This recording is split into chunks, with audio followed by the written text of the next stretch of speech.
Olá, bom dia, boa tarde, boa noite. Meu nome é Maurício Nascimento e vamos para mais um vídeo aqui no nosso canal.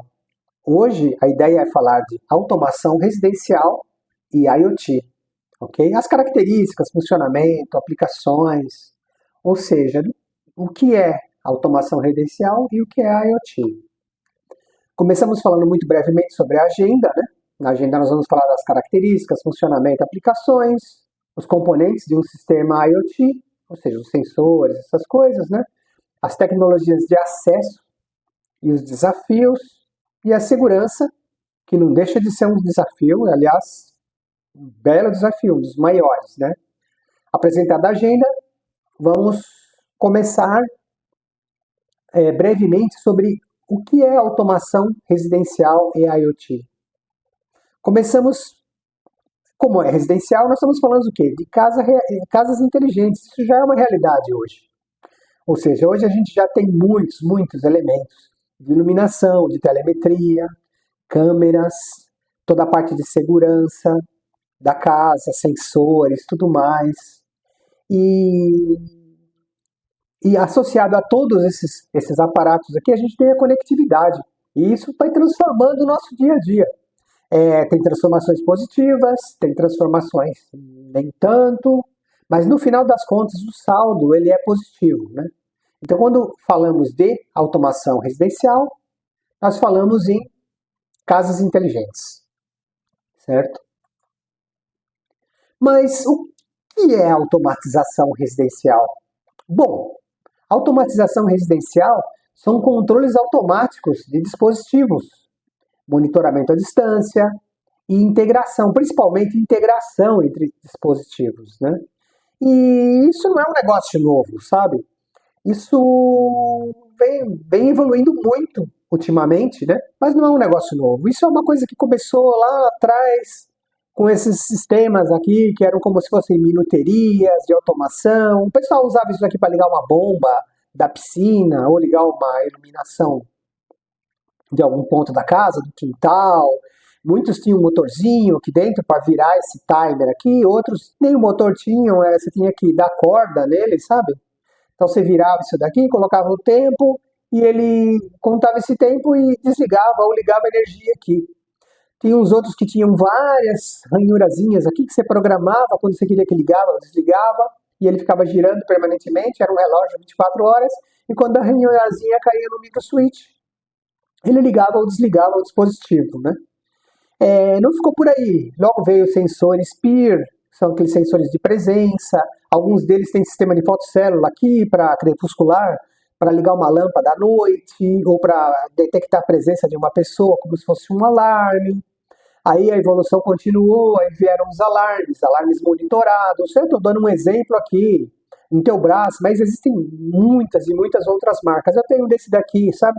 Então você consegue controlar remotamente, verificar uma zona, se está aberta, fechada, ligar o alarme, desligar o alarme, receber uma notificação, coisa do tipo, né? E para o pessoal que tinha mais grana, né? Tinha também os CLPs, que são os controladores lógicos programáveis, né? Isso aqui é mais para o uso da indústria, né? Mas tinha algumas pessoas que utilizavam em casa, né? Esse aqui é um da Siemens, né? Mas existiam várias outras marcas também, sabe? Rockwell, Atos, é, Instabus, tem várias marcas de CLPs, né, que você criava uma automação aqui, se porta aberta, toca uma sirene ou acende uma lâmpada, você criava uma automaçãozinha aqui, local, e isso atendia você na sua casa. Então são elementos aqui, exceto esse daqui, que já tem alguma coisa de remoto, são elementos locais e são elementos assim, como se diz, que atendem a uma marca só. Ou seja, esse aqui só as coisas do Intelbras, esse aqui sensores em geral, mas local, né? E aí o que acontece? Isso é automação residencial. E onde que entra o IoT em tudo isso? Então, o IoT é quando a gente consegue conectar esses equipamentos na internet, certo? Quando eu conecto eles na internet, é a troca de dados. Então, e há sensores em outro nível, por exemplo, de processamento, pode ser até no mesmo nível, mas imagina onde você tem uma camada na internet onde você faz o processamento e uma camada na residência, que são os sensores. Isso aumenta demais a flexibilidade, sabe? Então, e isso não é aplicável só à residência, né? A gente vai falar agora de sistemas residenciais, mas tem sistemas industriais, sistemas públicos, equipamentos relacionados à saúde, sistemas aqui, semáforos, iluminação, câmeras, uma porção de coisa. Tudo isso daqui entra na IoT, né? Mas o nosso foco na apresentação aqui são os sistemas residenciais, ok? E uma mensagem que vocês estão vendo tem um maisinho aqui, porque o sensor, né, nos casos residenciais, na maioria dos casos, eles estão desagregados do controle. E isso permite tecnologias multi-vendor. Isso é muito bacana, gente. Porque é isso que vai baixar o custo, que gera compatibilidade e flexibilidade. Então, quando a gente começou com o IoT, há um tempo atrás, a gente tinha as marcas aqui dos agregadores, que está nessa camada de processamento, que é o EW-Link, alguns conhecem como Sonoff, o Tuya, né, esses dois que eu tenho bastante aqui em casa. A Mi, né, a Xiaomi, a Tapo, que é uma empresa da TP-Link, a Gara, desculpa, a Intelbras, certo? A Home Assistance também. E eles tinham seus equipamentozinhos aqui. Então a Tuya aqui tem um monte de equipamentozinho da Tuya, a EW-Link um monte de equipamentozinho da EW-Link, sensores, hubs, blá blá blá. E eles não se falavam, né? Aí foi criada uma segunda camada, um guarda-chuva, né? Onde a gente tem a Alexa, o Google Home, SmartThings aqui da Samsung, que eles conseguem interagir entre esses elementos, entende? Então, isso aqui, o Tuya, ele já tem um monte de equipamentozinhos multivendor embaixo, o EW-Link, mais um monte deles. Aí quando você coloca um Alexa, ou um Google Home, ou até um SmartThings, você consegue unir todo esse ecossistema, sabe? Você consegue unir todo esse ecossistema e conseguir fazer um interagir com o outro, né? E isso realmente é muito legal e muito importante, porque isso baixa o preço das coisas, faz com que essa tecnologia assim flua melhor e fique mais acessível para nós, que queremos fazer assim, entusiastas, alguns entusiastas, outros do nicho de segurança, que pensam em empreender nessa área, né? Que querem desenvolver sistemas para residência e querem que a pessoa tenha potencial, poder aquisitivo para comprá-lo. Então tem que ser alguma coisa que não seja muito caro. Mas aí a gente já vai para um outro ponto, né? Que seria o IoT fez escalar a automação. Por quê? Com o IoT como base, a gente consegue controle remoto, que antes você tinha que fazer localmente, ou às vezes com uma linha telefônica, ou até um outro truque tecnológico de internet, que nem a Intelbras usava, que era um tal de receptor IP, umas outras coisas desse tipo, né? Com o IoT, com os clouds, né? Isso aí permitiu o monitoramento remoto, ou seja, eu consigo, por exemplo, no meu caso, eu consigo abrir o portão da minha casa, o portão automático, estando longe da minha casa, quilômetros, e até em outro país, eu consigo simplesmente acessar uma câmera, ver quem está lá e abrir o portão. E isso só foi possível graças ao quê? Às redes de dados, 4G, finalmente o 5G, com seus slices, os tipos de equipamento, além das redes locais, né? Wi-Fi, Bluetooth, tudo isso daí que a gente vai falar na parte de acesso, ok? Aí, com tudo isso, o que isso daí nos proporciona? Conveniência de você poder atender uma campainha mesmo sem estar em casa, conforto de conseguir ligar um ar-condicionado ou uma televisão com o comando de voz sentado no sofá da sua casa, apagar uma lâmpada, coisa do tipo, ou simplesmente falar assim, cria um ambiente de cinema, e ele apaga a luz principal da sala, acende uma luz mais confortável, liga a televisão, acerta a temperatura do ar-condicionado, tudo com um único comando de voz, né? Que seriam como são as rotinas automatizadas, né? E principalmente milhares de equipamentos, ou seja, você tem uma infinidade de equipamentos aptos e funcionando nessa tecnologia, né? E fica nisso? Não, ainda tem os benefícios. Você consegue economia de energia, que nem, por exemplo, você coloca um radar de 24 GHz lá na sua sala, e quando não tiver ninguém lá, ele desliga. Se ele detectar que as pessoas estão lá, mas estão apenas respirando, dormindo, ele liga uma luzinha mais fraca. Se alguém chegar na sua câmera, a sua câmera te notifica, recebeu uma presença humana ou ouviu um ruído, ela consegue te identificar. E acessibilidade, você consegue fazer isso de qualquer lugar. Ou seja, putz, só maravilhas por enquanto, né? Mas a gente vai chegar lá, ok? A gente vai chegar que não é tudo flores, não. Mas dá para ficar muito bom e seguro tomando alguns cuidados. Mas afinal de contas, como que a gente consegue mapear isso daí para ficar mais fácil de entender, né? Porque o IoT, automação, né? É, a gente tem, assim, o nosso cérebro tem uma facilidade melhor em entender as coisas como são criadas em camadas, né? Então a gente pode dizer que os componentes, as camadas, são os dispositivos, são os sensores, as câmeras, tudo que fica na casa das pessoas. E os dispositivos, eles vão ficar em cima, tá aqui no quarto bullet, mas na verdade, do ponto de vista layer, seria o segundo layer esse aqui, ó, em cima da conectividade física. Pode ser um fio, mas normalmente, no caso de IoT, a gente usa o rádio, sabe? A gente usa rádio aqui. Mas pode ser fio, pode ser alguma outra coisa, tem infravermelho, sei lá. Mas normalmente a gente utiliza rádio aqui, né? Aí o rádio vai se conectar com os hubs, certo? Que são as tecnologias, né? A gente pode chamar hub também as tecnologias de rádio, como os hotspots de Wi-Fi, certo? Os agregadores de Zigbee.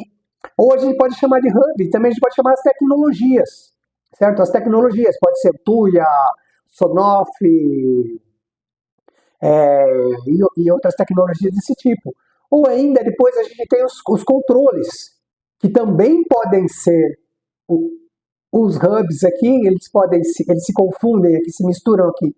O Tuya, Sonoff, eles passam para essa camada aqui também de controle, ou os agregadores de automação, que a gente pode falar que o agregador da Apple, né? O Alexa, o Google Home, entre outros, né? Mas a gente vai destrinchar cada uma dessas camadas aqui, começando pela dispositivos, certo? Então, dentro da camada de dispositivos, a gente tem a última milha ali, ou seja, é o elemento que realmente está sendo controlado ou sendo monitorado pelo sistema de IoT, onde a gente tem o que? As lâmpadas, nós temos aqui as tomadas, nós temos as fechaduras, certo? Fechaduras automáticas, temos as câmeras, certo? E temos sensores em geral, sensor de presença, de temperatura, umidade, de fumaça e gases, de vazão ou nível de líquidos, bem legal isso aqui, sensores de imagem, certo? Que são câmeras com algumas características especiais, e sensores de saúde. Eu já coloquei alguns exemplos aqui, assim, bem peculiares, né? Um relógio, por exemplo, um relógio smartwatch, ele é um equipamento de IoT. Uma cafeteira, ela pode notificar quando tem que fazer algum tipo de manutenção, ou até mesmo ligar ou desligar, ou checar nível de suprimento. Um disjuntor aqui, checar o consumo de energia, um surto, você desligar ele remotamente se você quiser. Até uma balança que mede a bioimpedância, certo? Você pisa aqui, ela mede o seu peso, sua bioimpedância, sincroniza com a internet aqui, no seu aplicativo, você consegue acessar, ver no Google Home, ou no Apple Saúde, Samsung Health, nessas coisas todas aí. Um ar-condicionado, que ele pode ter o módulo dele aí, você vai pagar uns 500, 600 reais a mais para você ter um módulo de Wi-Fi no ar-condicionado. Uma Smart TV. Vamos falar, pô, eu não vou comprar 500 pau a mais para ter isso no ar-condicionado, não. Então o que eu faço? Eu compro um módulozinho desse aqui infravermelho, tá vendo? Que custa 30, 40 reais. E esse módulo aqui tem um portfólio imenso de equipamentos infravermelho, inclusive minhas marcas de ar-condicionado, LG, Midea, Samsung, marcas de TV. Aí você coloca um carinha desse daqui ali em cima da sua estante e programa ele dentro do módulo IoT do Tuya ou do Sonoff, do Tuya ou do Sonoff lá, do EW-Link, e chega, ok Google, ligue a televisão, ok Google, coloque o meu ar-condicionado em 25 graus, e funciona. Meu celular tá aqui, ele já tá até fazendo as coisas para mim. Agora deve ter ligado minha TV lá embaixo. Só um segundo. Voltei. Esse é um inconveniente do sistema de IoT. Você tem que tomar cuidado com determinadas coisas que você fala, senão as coisas saem fazendo, né? E eu falei a palavra mágica aqui, o meu celular estava aqui em cima da bancada e ele saiu ligando televisão, ligando ar-condicionado, fazendo essas coisas aí. Faz parte, né? Essa realmente eu não contava. Mas vamos seguir em frente. Bom, o próximo item, depois dos dispositivos, né, que é realmente o objeto a ser controlado ou o objeto que vai te gerar parametrização, né, nós temos as hubs. As hubs são os elementos que concentram os dispositivos, né, que fazem a centralização. Então a gente tem a Tuya, como eu falei, o EW-Link do Sonoff, o Google Home, o Apple HomeKit da Apple, o Samsung SmartThings. Isso aqui, ele consolida os equipamentos que são compatíveis com ele. Então, que nem você pode ter uma lâmpada que é compatível com a Tuya, certo? Ou compatível com Intelbras, lá, o Mibo da Intelbras, ou a Philips, aquelas lâmpadas da Philips, né? Você vai ter vários centralizadores aqui. E em cima disso aqui tudo você tem um guarda-chuvão, que são os assistentes de voz, que é o Alexa, o Google Assistente, Siri. Não vou nem falar a palavra para meu celular não me interromper novamente, né? O Bixby, que também é da Samsung, né? E esses caras aqui que vão te dar, que eles vão unir todas essas centralizações aqui, ou seja, você consegue interagir com dois, criar uma automaçãozinha aqui, uma camada de automação que interage com dois aqui ao mesmo tempo. Se você tiver componentes mistos aqui, eu tenho aqui na minha casa os dois, três na verdade, tem o SmartThings também. E eu uso esse daqui para criar automação para quando você quer misturar mais do que o equipamento, né? Existem muitos outros, tá? Isso aqui que eu tô dando aqui, não tô fazendo propaganda de ninguém, não. Sabe? Tem muitos outros modelos, eu tô só mostrando os que eu tô mais familiarizado, que eu tenho em casa e funcionam, né? Mas não é propaganda, não, sabe? Ok? Aí um próximo item são as tecnologias, né? Aqui a gente já vai falar das tecnologias de rádio de acesso, né? Que a gente tem Wi-Fi, que é uma coisa que todo mundo tem em casa, Zigbee, que é uma puta de uma sacada para automação industrial, é muito bom, certo?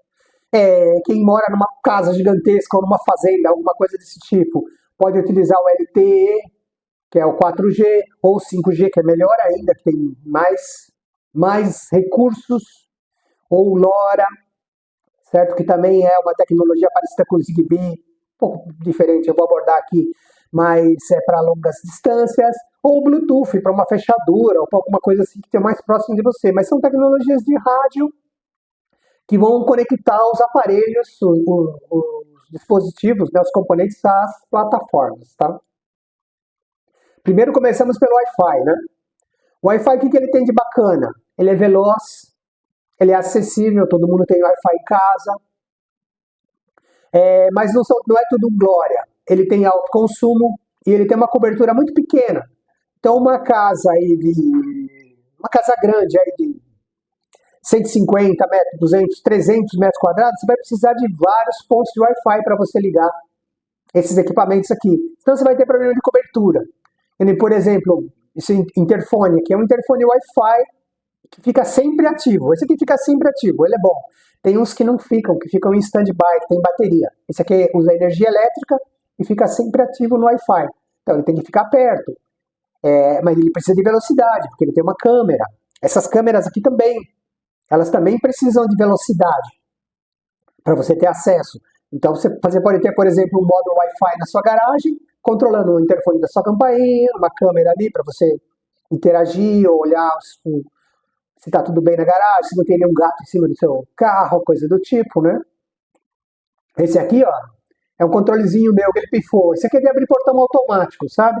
Ele é da Tuya, eu consegui abrir o portão remotamente, de qualquer lugar, né? Eu abri meu portão automático. Tá vendo esse módulozinho aqui, ó, bem pequenininho aqui, ó?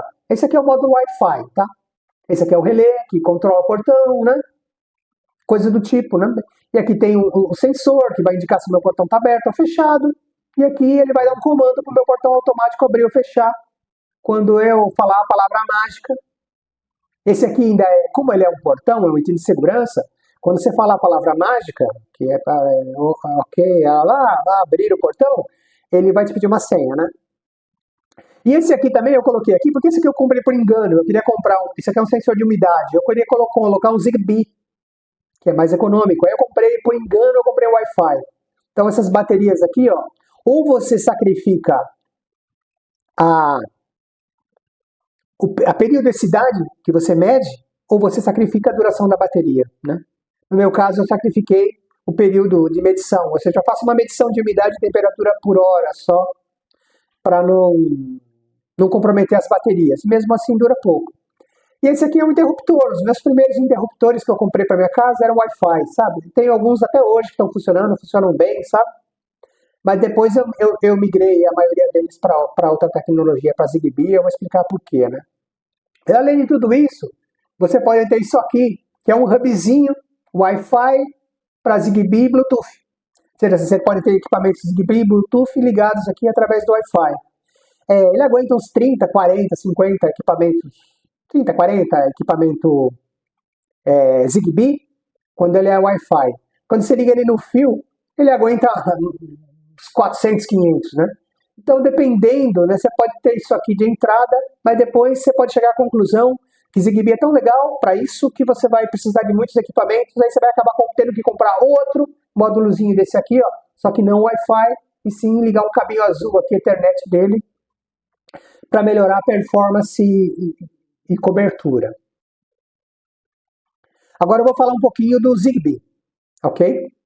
O Zigbee é uma tecnologia de rádio, ela tem baixo consumo, ela usa até topologia mesh, esse auto-healing aqui é muito legal, esse auto-healing aqui, ou seja, ele desenha a topologia sozinho. Você solta um monte de equipamentos Zigbee pela casa e eles desenham para você como que ele vai montar a estrutura, assim, a hierarquia de acesso, sabe? Para cobrir uma área bem grande, né? Os roteadores formam o backbone, os end devices se conectam a um roteador ou a um coordenador, ou seja, eu tenho um coordenador, eu vou mostrar o desenho aqui. Deixa eu ver, aqui, ó, melhor. Eu tenho aqui um coordenador, que normalmente é aquele hubzinho, conectado ao cabinho azul, lá o Ethernet, o Cat5, ou conectado ao Wi-Fi, depende do tamanho da sua rede. Embaixo deles tem um monte de roteador, que normalmente são os módulos Zigbee, que são ligados à energia elétrica, certo? Um interruptor, um relé de lâmpada, tudo. Aí embaixo desse daí você tem alguns sensores ligados à energia elétrica, ou algumas lâmpadas Zigbee também ligadas à energia elétrica, que também atuam como roteador. Switches, você pode ter sensores, você pode ter repetidores ligados à energia elétrica, que também atuam como repetidores. E os dispositivos finais, ou seja, o dispositivo final pode ser um equipamento aqui, a bateria, um device que não roteia, de baixo consumo, ele dorme, ele hiberna, né? Que nem aquele sensor que eu mostrei de temperatura, um alarme para uma porta, coisa desse tipo, são sensores assim que a pilha, né? Então ele não vai rotear. Agora, aí esse sensor a pilha, ele pode se conectar a uma lâmpada, por exemplo, eu tenho um sensor na garagem, certo? De aproximação, a de peer. Se aparecer um gato lá, subindo no telhado, eu pelo menos sei que é um gato, não é um gatuno, né? Então esse sensor ele se conecta à minha lâmpada da garagem, que também é Zigbee, a lâmpada se conecta ao interruptor da garagem, que também é Zigbee, que está mais perto do coordenador, que é a minha hubzinha. Então eu consigo uma rede bem grande, sabe? Do ponto de vista cobertura, muito maior. E como ele é auto-healing, eu não preciso ficar esquentando a cabeça em organizar isso aqui, ele se auto-organiza, sabe? Ele se auto-organiza. Então, ele é bem interessante. Normalmente, os módulos Zigbee, eles custam um pouquinho mais caro que os módulos Wi-Fi, sabe? Não sei se tem algum licenciamento de tecnologia. Não sei como funciona isso do ponto de vista econômico, mas ele custa um pouquinho mais caro. Mas, no fim, ele te retorna numa cobertura melhor e numa economia de energia, e eles são mais confiáveis também. Porque os protocolos do Zigbee, eles permitem a você que os equipamentos repitam e tentem te enviar sinal. Que nem esse dispositivo acorda aqui, ó, que recebeu um aviso do peer, ou abrir uma porta, ele acorda.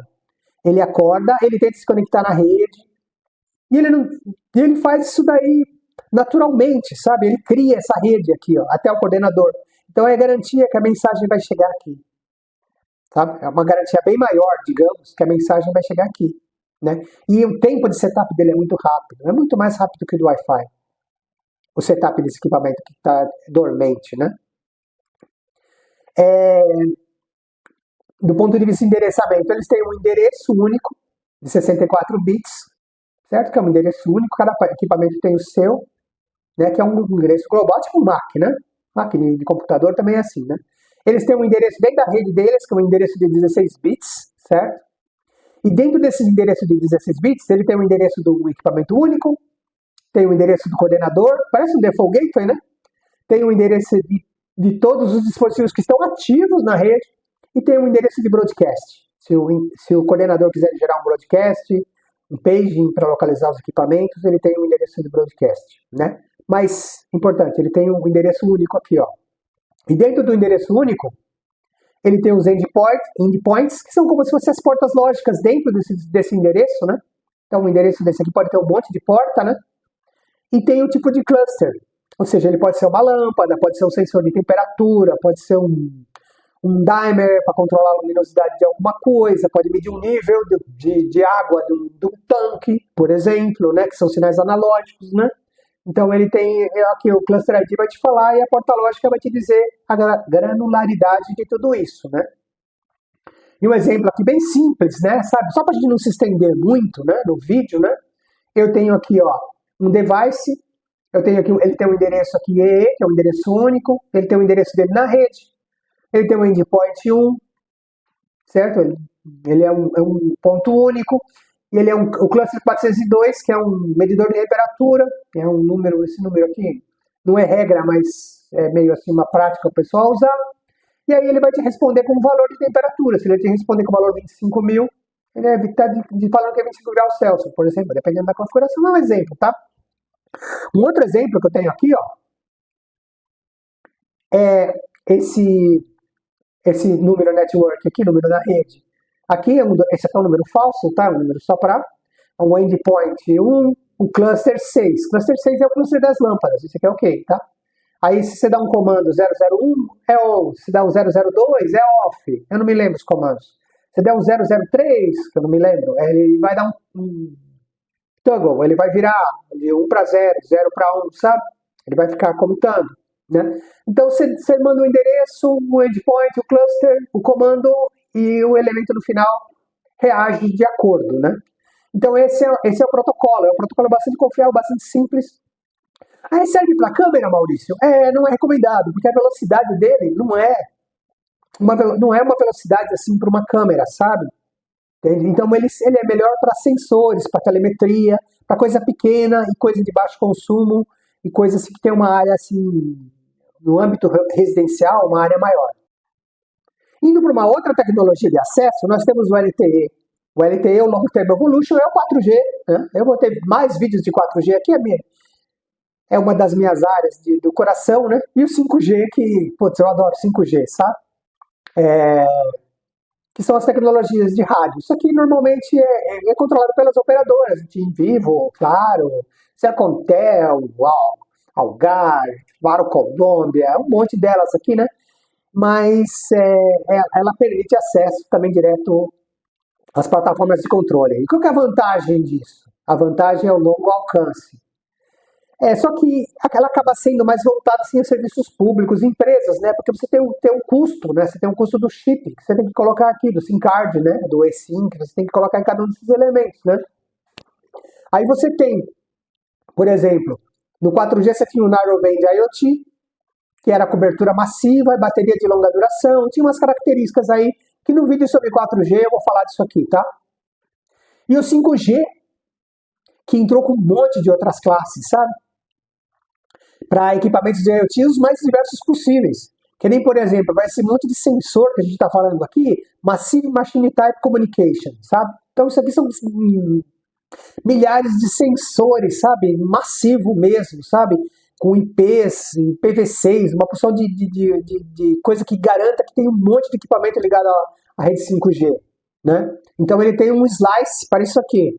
Ou Ultra Reliable Low Latency Communication. Isso aqui também é um tipo de IoT, né? Por exemplo, a carro, que não é muito residencial, tá? mas para carros autônomos, sistemas de medicina autônomo, operação à distância, médico à distância, tudo que precisa de low latency, certo? O Enhanced Mobile Broadband, isso aqui é para câmeras, Mobile Broadband é banda larga, tá? Então é para câmeras, para sistemas de segurança, de radar, de semáforos, monitoramento de trânsito, certo? E esse aqui já consome um pouco mais de energia, esse aqui também consome bastante energia, esse aqui já são mais econômicos, mas são volumes pequenos de dados, né? E tem esse RedCap aqui, ó, que é Reduced Capacity, que ele é alguma coisa que está entre o Massive Machine Type Communication e o Enhanced Mobile Broadband. Ou seja, ele tem umas características de protocolo, ele é um slice que tem umas características de protocolo que é reduzido, sabe, que permite economizar um pouco de energia sem sacrificar muito a banda, tá? Então, isso daqui são slices de 5G, que também são, vamos dizer assim, para fazendas, para cidades, automação de cidades, indústrias petroquímicas de grande porte, sistemas públicos, ou seja, é uma tecnologia bem interessante, só que vale um vídeo só falando dessas classes de IoT slicing, que eu vou montar quando eu montar o vídeo de 5G, eu vou falar disso daqui, tá? Fora isso, para a gente não se estender muito e conseguir dar a melhor cobertura possível, existem outras tecnologias de cobertura, que é o LoRa, Long Range, né? E o Bluetooth, certo? O diferente o LoRa, ele tem diferenças do Zigbee, que o Zigbee monta aquelas malhas, né? Mesh, que eu comentei, de auto-healing, que monta aquela estrutura hierárquica. O LoRa não. O LoRa, cada equipamento se conecta diretamente ao rádio. Ou seja, todos eles se conectam ao rádio, tá? Ao gateway central. A diferença do Zigbee é que ele é para grandes áreas externas, jardins, fazendas, tem quilômetros, e a bateria também, ele também salva a bateria também, ele economiza a bateria, como no Zigbee. Eu tenho um sensorzinho PIR aqui, daqueles pequenininho, redondinho, pequeno, de presença, né? Aqueles infravermelho que pega presença humana, que a bateria dura um ano e meio, sabe? Aquela bateriazinha pequena, redonda, né? De lítio, né? Dura um ano e meio, tranquilo, sem muito estresse, sabe? E assim como o Zigbee, ele também tem baixa taxa de dados, tá? Né? Então ele é indicado assim para monitorar sensores, né? Eu coloquei aqui, ó, a faixa de frequência disponibilizada na América do Sul aqui, para quem tiver mais interesse, curiosidade, máximo 15 km em área aberta, né? Esse é o LoRa. E o Bluetooth é aquele, para você ligar uma fechadura dentro de casa, coisa desse tipo, sabe? Ele é muito próximo, ele também monta malhas, tudo. Ele é muito parecido com o Zigbee, só que o Bluetooth ele tem uma cobertura menor, é um pouquinho mais restrito. Ele funciona muito bem para fones, coisa desse tipo aí, para áudio aí. Mas para automação, assim, eu não vejo muita coisa de Bluetooth não, sabe? Às vezes o equipamento que tem o Zigbee, ele tem o Bluetooth também, para você configurar ele, sabe? Porque aí você chega com o teu celular lá pertinho, você configura ele, beleza, e ele reconhece e começa a funcionar, né? Mas basicamente vocês vão encontrar mais, assim, Zigbee, LoRa, 5G, nem 4G, né? E Wi-Fi, são os que você mais vai encontrar. Agora, já indo para a reta final da nossa apresentação, né? Temos aqui os desafios. O desafio ainda é o custo. Por quê?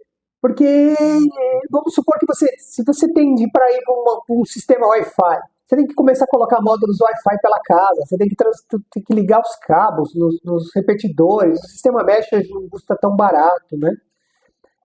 Outra coisa também que todo mundo tem dúvida, a complexidade, a escolha da arquitetura final desde o início, sabe? Que nem eu fiz aqui uma coxa de retalho, sabe? Eu comecei comprando Sonoff, aí o Sonoff começou a ter algumas features pagas, hoje o Tuya também tem, né? Aí eu falei, não, vou mudar para Tuya, e era Wi-Fi os meus sistemas, aí eu continuei com Wi-Fi, aí eu coloquei um interruptor na cozinha, aí o Wi-Fi ficava falhando porque estava longe, aí eu fui estudar um pouco mais, eu falei, podia ser Zigbee, aí comecei a comprar Zigbee, aí o Zigbee você precisa de um hub, aí você coloca o hub, aí comprei o hub, o Zigbee Wi-Fi, não precisa essa besteira. Aí logo ele deu overload de capacidade de equipamentos ZigBee, aí eu tive que comprar outro, né? Enfim, essa complexidade, essas dúvidas que ninguém explica, sabe? Então, se vocês tiverem alguma dúvida, põe aí no comentário e pergunta aí que a gente tenta responder dentro da nossa experiência prática de ter errado, sabe? Eu errei bastante nisso aqui até chegar na infraestrutura que eu tenho hoje, né? Eu tenho isso há alguns anos já, sabe? Eu fui meio assim, early adopter, né? Então, você sabe que quem começa erra mais, né? Aí outra coisa também, misturar tecnologia, aquilo que eu falei de misturar ZigBee com Wi-Fi, com Tuya, com Sonoff, com SmartThings, isso aqui nem sempre é tão simples, sabe? Às vezes começa a aparecer uns poréns, né? Você vai descobrir também que você vai comprar 2 sensores de porta, por exemplo, ou 2 lâmpadas, ou 2 interruptores, e eles não têm as mesmas features, sabe? Cada vendor tem as suas features, funcionalidades, tem funcionalidades diferentes. Alguns têm timer para desligar, outros não têm timer para desligar. Uns têm avise quando está offline, outros não têm, sabe? E é tudo assim, meio caixinha de surpresa, sabe? Segurança, você vai colocar uma câmera e não vai configurar direito, vai disponibilizar, você pode cair. Então tem uma porção de problemas, sabe? E balanceamento de custo-benefício, né? Eu vou falar, por exemplo, eu trabalhei numa empresa de telecomunicações, e a gente atendia propostas grandes de IoT, inclusive prefeituras, né? E eu trabalhei numa proposta para o Rio de Janeiro, para a Orla, que o pessoal queria iluminar toda a Orla do Rio de Janeiro com lâmpadas com IoT, com um sensor de IoT. Então as lâmpadas tinham um sensor narrowband IoT de 4G em cima, que controlava a lâmpada. Então você sabia quando a lâmpada estava queimada, quando você ia acender, quantos lumens tinha por ali, se você podia acender metade só das lâmpadas, depois acender a outra metade. Isso tinha uns truques que você conseguia fazer, né? Aí o que acontece? As lâmpadas começaram a evoluir. Sabe o que é MTBF? Mean Time Between Failure. Na verdade, é quanto tempo demora para queimar, na média. Isso é MTBF. Aí as lâmpadas começaram a evoluir muito, muito, tão rápido quanto os equipamentos de IoT. Aí o que começou a acontecer? É que tinha alguns equipamentos de IoT que tinham um MTBF pior do que o MTBF da lâmpada. Ou seja, o que acontecia? O sensor que estava lá para monitorar a lâmpada queimava antes da lâmpada. Entende? Então esse balanceamento de custo-benefício por evolução é um negócio que precisa ser pensado, sabe? Você não pode sair fazendo loucamente, sabe? Achando que você está fazendo puta de um negócio, porque você tem que saber a curva evolutiva dos equipamentos e como eles vão se interagir entre eles. No fim, esse projeto aqui não foi para frente, sabe? Ficou muito caro, né? Aí a operadora de energia do Rio de Janeiro, que estava com ele, ela botou ele on hold, pelo menos na época. Eu não sei como que está hoje, né? Mas na época que eu trabalhei nele, isso já faz uns 3, 4 anos, talvez mais, ele foi colocado on hold, tá? Aí a gente ainda tem o quê? Segurança, risco de invasão. Você vai colocar uma senha fraca, o cara controla a tua casa, ele vai acender as tuas lâmpadas, vai acessar tuas câmeras, entende? Isso aqui não é um negócio de brincadeira, sabe? Tem o problema dos próprios vendors, sabe? Que podem ter dados expostos. Teve casos aí de aspirador de pó, que andou fotografando pessoas no banheiro e tudo mais aí. Acho que vocês já devem ter ouvido falar disso, aqueles robozinho, né? Aspirador de pó, né? Teve isso. Ações involuntárias causadas por surto, que nem, por exemplo, pode dar um surto elétrico. Se você não tiver uma rede elétrica no break, hoje eu tenho no break, eu tenho supressor de transiente, então na minha linha elétrica aqui, sabe? Todo onde estão meus sensores ligados na tomada, né? Tem aterramento nas grades, que nem, por exemplo, no portão da garagem, aterrado, tudo. Por quê? Porque eu dou um surto e abre o portão da minha garagem, e eu tô fora, né? Claro, coloquei sistema de proteção também, para se ele abrir sozinho, me notificar, fechar, tudo mais, mas isso pode acontecer. Então, a gente não queremos que isso aconteça, certo? Então tem que colocar proteções quanto a isso, né? Então aqui eu coloquei alguns exemplos que eu não vou ler, né? Mas vazamento de informação, de vídeo, hacker que acessou câmera do hospital, ataques de denial of service massivo, ou seja, o cara pode pegar as câmeras assim, da uma cidade inteira, transformar ela em robôs e atacar algum sistema, atacar uma loja, sabe? Todos eles começam a dar request, derrubar um DNS, né? Então, na verdade, segurança tem que tomar cuidado, sabe? Ele é conveniência, mas ele também é uma superfície de ataque a ser explorada por hackers. E a gente tem que tomar muito cuidado com isso, né? Certo? Então, como que a gente faz? Senhas fortes, manter os sistemas atualizados, autenticação em 2 fatores, configuração correta, comprar produto de venda confiável, certo? Que tem referência. Todas essas coisas são importantes. Você vai colocar um equipamento numa rede, que a rede seja segura, que o equipamento seja seguro, que o equipamento não vá abrir um backdoor, certo? E mandar uma imagem para um outro país, para a China, para a Rússia, para os Estados Unidos lá, por um backdoor, entende? Ou através desse backdoor acessar até outros equipamentos que tem na sua casa. Então, tudo isso aqui são preocupações que você tem que tomar cuidado. Sim, tem que tomar cuidado. Não é chegar colocando, não, tá?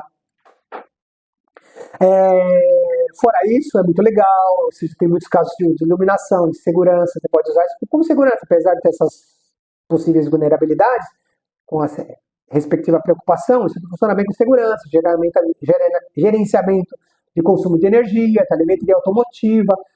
Automotiva acho que não é mais residencial, né? Mas aqui eu tô sendo um pouco mais abrangente, tá? Industrial, consumo de energia residencial, industrial, comércio, sistemas de energia solar. Você já tem, o céu é limite para isso daqui, sabe? E é um caminho sem volta, sabe? É um caminho sem volta. Isso não vai parar com as casas inteligentes, sabe? Então já tem inteligência artificial para reconhecimento facial e de rotinas automatizadas por IA, cidades inteligentes, carros inteligentes. Ou seja, realmente temos bem avançados quanto a isso. Vou até mostrar um aqui, onde que está, aqui ó. Vou mostrar aqui na minha câmera, aqui. Ó, isso aqui. Isso aqui é um interfone. Tá vendo? O interfone, isso aqui é da Tuya. Eu tenho uma campainha que aperta, toca o celular e eu consigo ver isso aí em casa. Legal, né? Bem legal. É bom, eu gosto, né? Pessoal, muito obrigado os que ficaram até aqui. Se gostaram, por favor, dá um joinha aí para ajudar a gente. Vão ter muito mais vídeos sobre isso. Vocês viram que eu levantei um monte de outros temas aí. Eu já estou preparando esses vídeos. Já tem mais alguns prontos lá no canal também. E até a próxima e fiquem com Deus. Obrigado.